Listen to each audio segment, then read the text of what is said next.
भारत भले ही टी20 world cup जीत चुका है, मगर अपने बेहद अनमोल रत्न खो चुका है। रोहित शर्मा, विराट कोहली और रविंद्र जडेजा ये बैच रिटायरमेंट ले चुका है। अब फिर कभी ये टी20 में नजर नहीं आएंगे। खैर, ये एरा खत्म हुआ, मगर सवाल ये भी उठा कि अब इनके स्लॉट को सही मायनों में कौन भरेगा। जड्डू के केस में तो सब सेट है, क्योंकि अक्षर पटेल हमारे पास, पर भाई रोहित और कोहली का क्या। तो इसीलिए तो ये जिम्बाब्वे टूर आया है। साथ ही शुरू हुआ है एक नया अध्याय, जब हमारे युवा टैलेंट जिन्होंने आईपीएल में अच्छा किया, अब मौका पाया भारतीय टीम को रिप्रेजेंट करने का। हाँ, पहले मैच में आईपीएल वाले मूड में ही थे और वो ओवर कॉन्फिडेंस साफ दिखा, जो इन्हें ले डूबा और 116 की चेज भी नहीं हो सकी। अब इसके बाद हमने देखा कि ध्रुव जुरैल, अभिषेक शर्मा, रियान पराग, रिंकू सिंह, शुभमन गिल सहित सबको सोशल मीडिया पर मां बहन की गालियां पड़ी, बहुत ट्रोल किया गया। लोग तो यहाँ तक बोल पड़े कि भाई रोहित और विराट अपने रिटायरमेंट वापस ले लें। मतलब हमारे पास सब्र नाम की चीज नहीं है, एक हार हजम नहीं होती है। भाई सामने वाली भी टीम तो जीतने के लिए आती है ना, वो भी तो अच्छा करेगी। तो कम से कम अपनी हार पर मातम मनाने से ज्यादा आप लोगों के जिम्बाब्वे की जीत को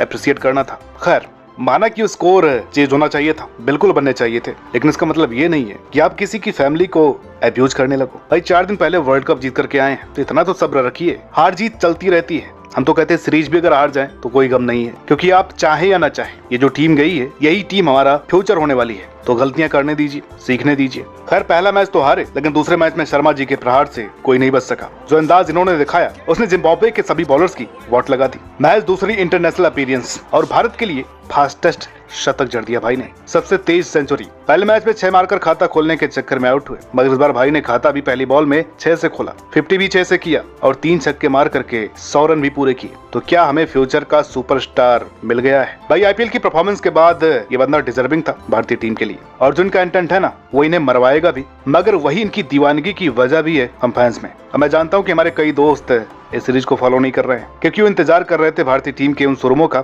अपने देश ट्रॉफी लेकर लौटने का, और वहीं पर एंगेज रहे। लेकिन फ्यूचर सुपरस्टार्स हमें यहीं से मिलने वाले हैं। हमें अपने आने वाली नेक्स्ट जनरेशन टैलेंट यहीं से मिलेगी। कोई कितना ही कहता रहे ये बेकार की सीरीज है, कोई फायदा नहीं देखने का, मगर इसमें ही तो असली मजा है। क्यों मजा है, आइए जानते हैं। अब हमारे इतने अहम खिलाड़ी जो जा चुके हैं, तो अब शुरुआत हो चुकी है ट्रांजिशन फेज की। कम से कम टी20 क्रिकेट में तो हम ये बात कर ही सकते हैं। तो आपको क्या लगता है? देखिए, हमें एक ऐसा सितारा मिल चुका है जो fearless batting, aggressive game play और ताबड़तोड़ बैटिंग की प्रथा को आगे बढ़ाएगा। साथ ही यूवी पाजी के स्टाइल को भी लेकर चलेगा। कारगर लेफ्ट आर्म स्पिन, बस जरा इंप्रूवमेंट की जरूरत है। एक शर्मा जी गए तो दूसरे शर्मा जी आ गए। जरा सोचिए, अगर हमारे ओपनर हों यशस्वी और अभिषेक, और अगर ये दोनों चल गए तो उसके बाद तो तबाही तबाही। लेकिन बाकी स्लॉट्स ढूंढना अभी बाकी है। हमें ये समझने की जरूरत है कि नंबर 3 पर हमें बेहद ही सॉलिड प्लेयर चाहिए, जिसकी खोज भी यहीं से शुरू होगी। तो बाकी 3 मैच बेहद जरूरी हो जाते हैं। लेकिन एक बात आप लोग बताइए, क्या इस टीम के कप्तान शुभमन गिल की जगह इस टीम में बनती है? ओडीआई में जितना अच्छा कर पा रहे हैं, क्या टी20 में उतना अच्छा कर पाएंगे? क्या आपको लगता है कि इन्हें धक्के से इस फॉर्मेट में खिलाया जा रहा है? भाई हम कुछ नहीं कह रहे हैं, आप अपने विचार कमेंट में जरूर रखिएगा। अब दूसरी बात आती है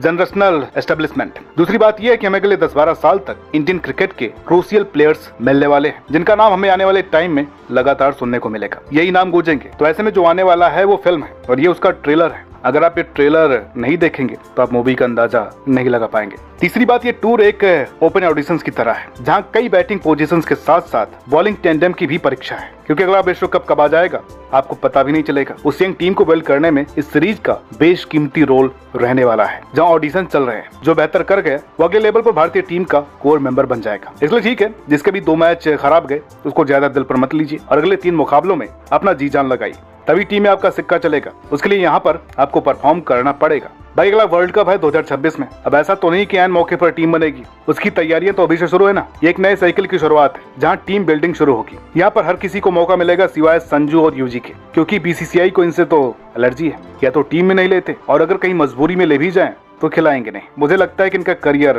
बर्बाद कर दिया गया है। खैर, अगर आप कहेंगे तो इस पर एक अलग से वीडियो जल्दी लेकर के आएंगे। मगर बाकी टीमें भी तो वर्ल्ड कप की तैयारियां यहीं से शुरू करती हैं। जिसे चैंपियन बनना होता है वो यहीं से विजन लेकर के चलता है। इसलिए ना तो फैंस और ना ही खुद स्क्वाड मेंबर्स को इस सीरीज को हल्के में लेना है। मैच ऑस्ट्रेलिया के खिलाफ हो या जिम्बाब्वे के खिलाफ, भाई है तो एक मौका ही। फेलियर आया तो वो भी काउंट होगा, और अगर रन बने तो वो भी करियर में ऐड होंगे।